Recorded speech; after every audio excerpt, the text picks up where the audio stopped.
Hello, friends. Welcome to UK Dreamers. This is Aman, and in today's video, we'll be talking about the finances and the finances related good stuff with one of my good friends, Dr. Andy, who is a GP and founder at MoneyWise Doctor. Andy, heartily welcome to the video.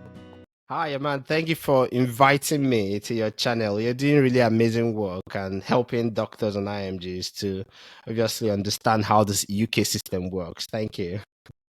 Thank you, Andy. So before I go ahead and tell something about you, I would rather ask you, go ahead, Andy, and tell us a bit about yourself. Right, brilliant. So basically, I'm a doctor, as you know. I've been a doctor for many years. I think longer than I care to remember, going to 13 years now. Partially during when I practiced medicine, I took a break for 4 years to work on my business and also to work on NGOs and stuff like that. But currently, I'm currently based in the UK. I've trained as a GP, and I also founded MoneyWiseDoctor.com, which is a platform where I share my experience of being an investor for almost 20 years now, as well as give tips to doctors and healthcare professionals on how to manage their finances and make smarter financial decisions. Great to know that, Andy, because as doctors, I think we are the worst financial advisors and are, putting big holes in our own pockets. So I think this video would benefit all the foreign medical graduates and even any medical graduate, for instance, who does not know how to deal with your finances because we are busy caring for people and, making the medicine work. So tell us, Andy, if I am a new foreign medical graduate in the UK, what is the commonest mistake I would do that would put a big hole in my pocket? Yeah, I'm glad you brought that up because obviously you are an IMG, so international medical graduate, just like me. I like to call myself an expatriate because that's what I am, and that's what you are. You brought your skills to help out. But we get a lot of doctors come to our platform, and on MoneyWiseDoctor.com, we've got thousands of doctors who get our email. And one of the commonest things I see, especially about IMGs, is the biggest mistake is not understanding the UK credit system. So when it comes to money and health, these things affect you whether you understand them or not, whether you believe them or not. So for instance, credit score. A lot of people, if you've come from a country like India or Pakistan or Nigeria, some of those countries may have a different system financially. They might not have such a different, well-developed credit system. So most people don't understand that right from the time you land in the UK, it starts counting. Things like having a good credit score, it can affect your ability to, if you want to get a mortgage, being able to borrow money. For people who use credit cards, being able to get a credit card. It could even affect you being able to rent a house, because sometimes I'm a landlord, I own properties. Sometimes people want to see your credit before they rent out your house because they think it might tell them whether you're good or responsible with money. So I think that is one big mistake a lot of IMG doctors make. They don't understand the credit system and they don't take steps to improve their credit score in the UK. So you're saying that the clock starts ticking the moment we step our feet here. Absolutely, tick tock. Once you arrive, it starts counting. I made the same mistake when I was new. I didn't know. Of course, I didn't know that there was a credit score. I found out mine was 999 over 1,000, but I still couldn't get a mortgage the first time I applied because it was not based on. I wasn't borrowing any money. I wasn't dealing with anything credit. And you don't have to borrow money basically. You can have something on direct debit to register yourself. I wasn't registered on the electoral register. I didn't even know there was anything like that. I'd opened bank accounts at random. So while my credit score was looking okay in numbers, but when I tried to buy my first house, the first mortgage application I went for advised me, no, you can't proceed with this.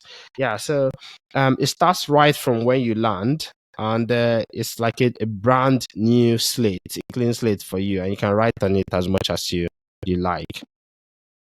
Okay, Andy, that's great.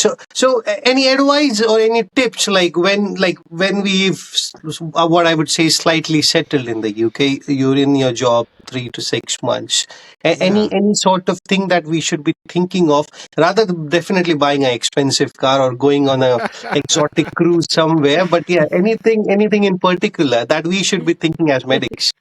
Yeah, we all like lovely exotic cars and expensive cruises, but basically, as medics, like you said, and obviously from interacting with 50,000, several thousands of doctors on various platforms, we've seen that a lot of doctors and healthcare professionals don't necessarily make smart financial decisions. So we boil these things down into some simple rules we call 10 money wise rules for doctors. And I think the most important one is to understand when you come to UK that you are your own chief financial officer.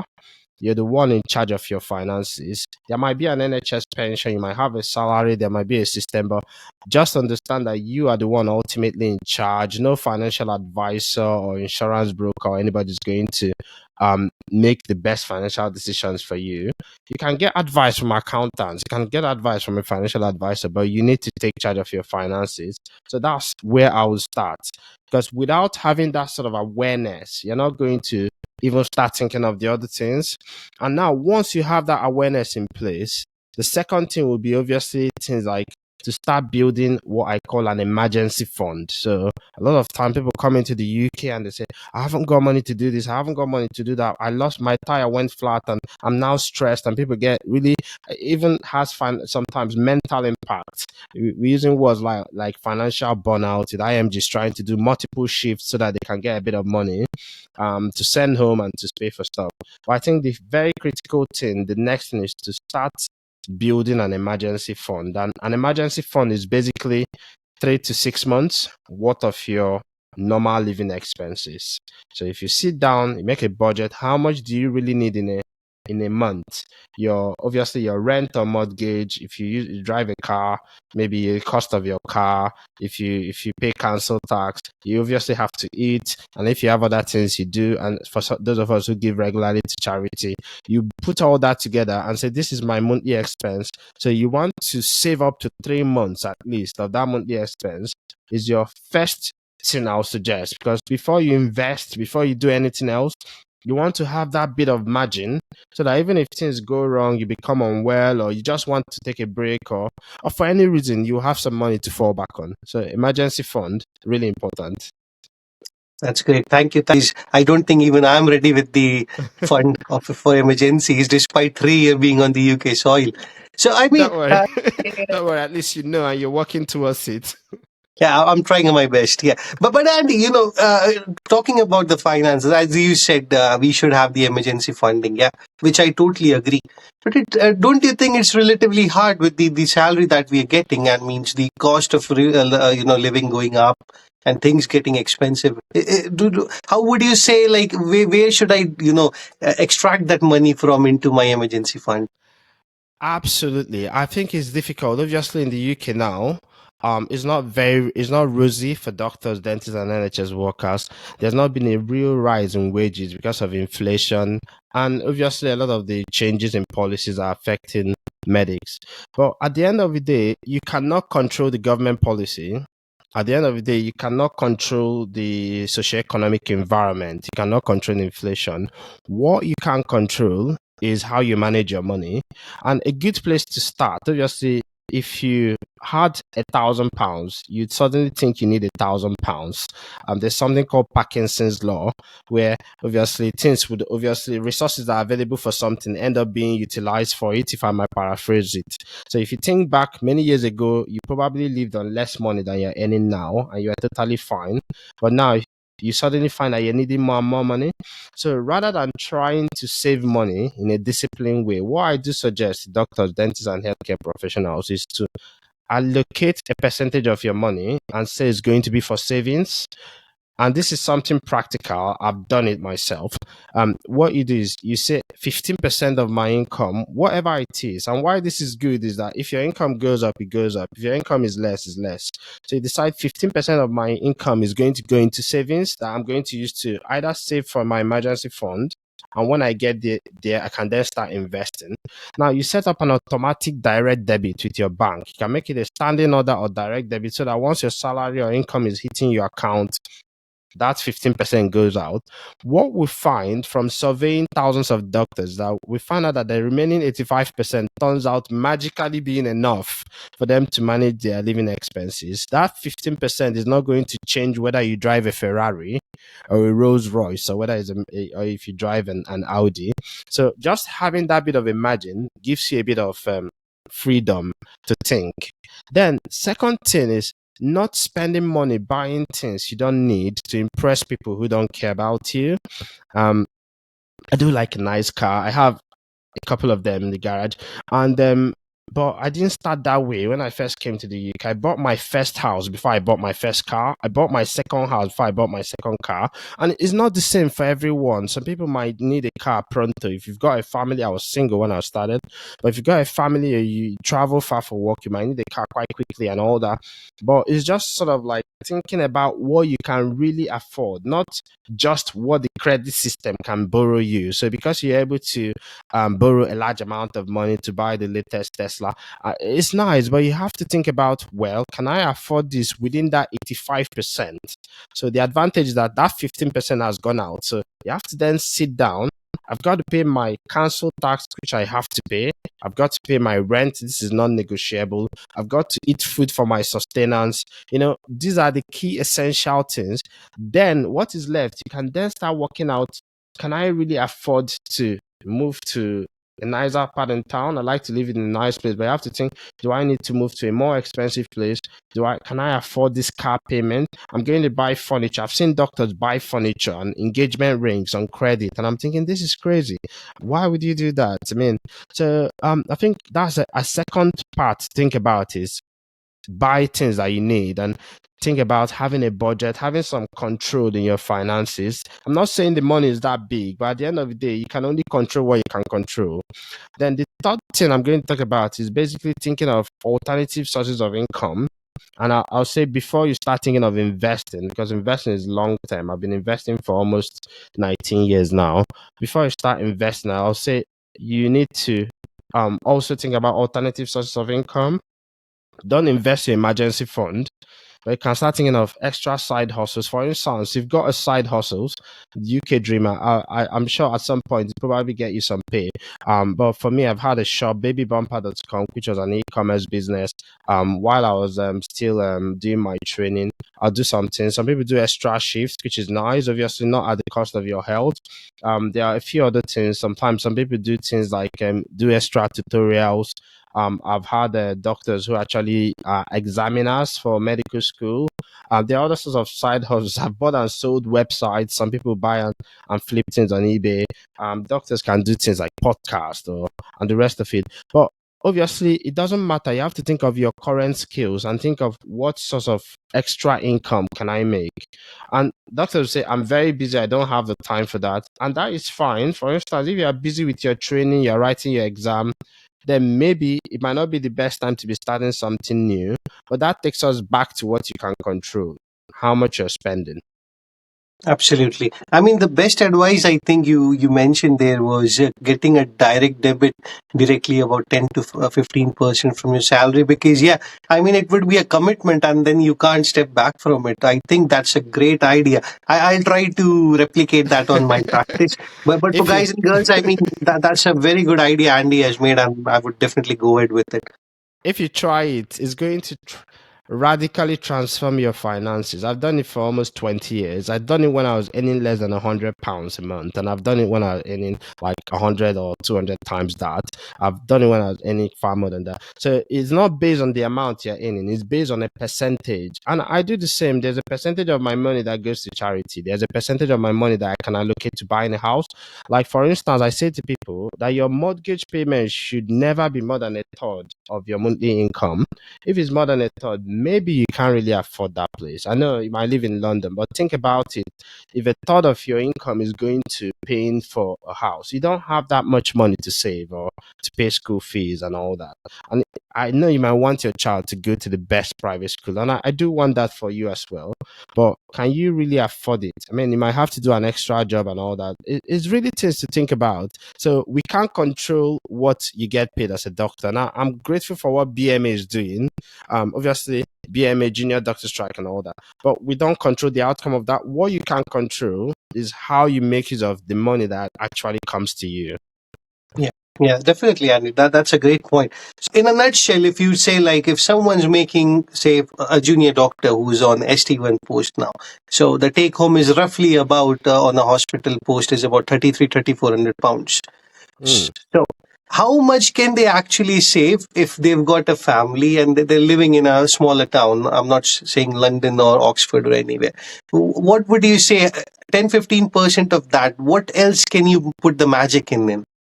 Right. So again, why we say 10 to 15%, actually I think 15% is where to start, is because that sounds like a reasonable amount that can actually also help you to accumulate a bit of money. Just imagine that you are earning, let's say, £3,000. Let's use a round figure. What would be 15% of £3,000? That's roughly £450. And it might not look like a massive amount of money, but if you're able to put aside £450 per month, over 10 months, you're talking about 4,500 that you've already been able to put. So you're approaching £5,000. And if you do that for 2, 3 years, you could actually put aside. And again, where to save it matters. You need to save it in the right place. I talk about things like ISA.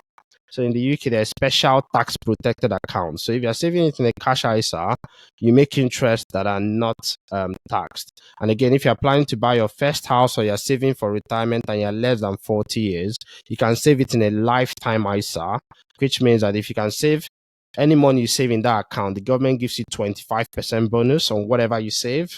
So this is quite key. If you don't get anything for your viewers, remember that if you save any money in your lifetime ISA, up to a maximum of £4,000 per tax year, the government gives you an extra £1,000, so an extra 25%.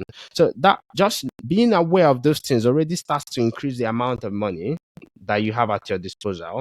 Being aware of those things also means that you're making smarter financial choices. You're saving in the right place. You're making sure you're avoiding taxes. You're claiming back your taxes that you spend on your GMC fees. These are some of the things that we cannot get into because you spend money in GMC, you spend money in the Royal College, you spend money in your medical defense. All those things are expenses that you are entitled to claim back. So you'd be surprised how much you can find when you claim all those things back. So that's a good way to start thinking about it. 15%. Now, on MoneyWise Doctor, we've had one-on-one with doctors, junior doctors, as well as consultants who were managing to save 50% of their income. I don't think everybody can do it. And most times they're either single or they had a smaller family. So that's why we start from the minimum, 15%. And if you're able to save 100%, which I think is impossible, if you're able to save more, obviously it's better to be able to save more because if you can save more, the quicker you can get your emergency fund and the quicker you can start investing for your long-term financial future. That's true. That's true, Andy. So, guys and girls, if you want to know more about ISA or any of these life-saving money hacks, Andy has a channel on YouTube called MoneyWise Doctor. He also runs a website, MoneyWise Doctor, where you can, go and read through all of these, and this is all free. So, thank you so much for all this work, Andy. But yeah, if you want one-to-one, discussion or session, yes, definitely, you'll have to discuss this with Andy. Well, everything on moneywise.doctor.com is for free. And we've got free books on how to buy your first house. We've got free books on life insurance. And we tend not to advertise any one-to-one, man, because the last time I released my calendar, I was oversubscribed. I got booked up so quickly. So you will not see any calendar on our website. We end up getting inbound, people requesting it. And I think if you spend time looking at the videos and the podcasts and the books, you will get most of what you want, maybe everything. And as well, you can even book an appointment with a financial advisor or life insurance advisor or mortgage advisor for free. And they could give you advice all on moneywisedoctor.com. Yeah, so well, I often get like doctors, consultants who said, no, I don't want to do all that. I want to do one-to-one. And then it start getting a bit expensive. That's great. That's great. So, Andy, your take home message for guys and girls who are coming to the UK with big dreams of making more money, but they end up into the vicious cycle where they're losing more than actually gaining. Yeah, I'll say I'll say there have been examples, and I'm not saying that I'm better than anybody, but I also came to the UK with nothing. I came in as a master's student, and I did all the jobs I had to do, and now we've been fortunate. I think we've been fortunate financially. That's why we're talking on a Monday morning, and I don't actually have a salary job I have to go to. What I would say is avoid the vicious cycle. You can make smarter financial decisions, and you can actually start building your journey to financial freedom in the UK. But you need to take charge of your finances. You need to understand what your budget is. You need to start your savings, know how to start saving. You need to start thinking about, is there any way I can increase my income? You don't spend money on what you don't need. You can buy what you really enjoy. Like I have an unlimited budget for nuts. I can buy pistachios, cashew nuts, and all that, and it's not going to it's not going to cost me too much money, but it's what I enjoy. And don't focus too much on trying to impress people who don't really care about you. And the other thing I'll say is, think about how to learn basic financial skills. I always say read at least one good financial book a year. If you can read one good financial book a year, that can help you. We've got about 12 of them that I listed on the podcast on MoneyWise Doctor. You can attend a financial seminar, even just one financial seminar a year. That can make a lot of difference. So if you incorporate these things into your financial thinking and financial plan, obviously there are several other steps, but this is a very good starting point to go in the UK as a doctor. That's great, Andy. Thank you. Thank you so much for the valuable advices, Andy. So, guys and girls, if you've not subscribed to the channels, go to MoneyWise Doctor and subscribe it. And also come to my channel and please subscribe it as well. If you've got any queries, leave us your comments in the comment section. And if you've got further time to read and, you have the zeal to make some money, save some money, please go and read it on MoneyWise Doctor. Thank you so much, guys. Cheers. Bye bye. Cheers. Bye.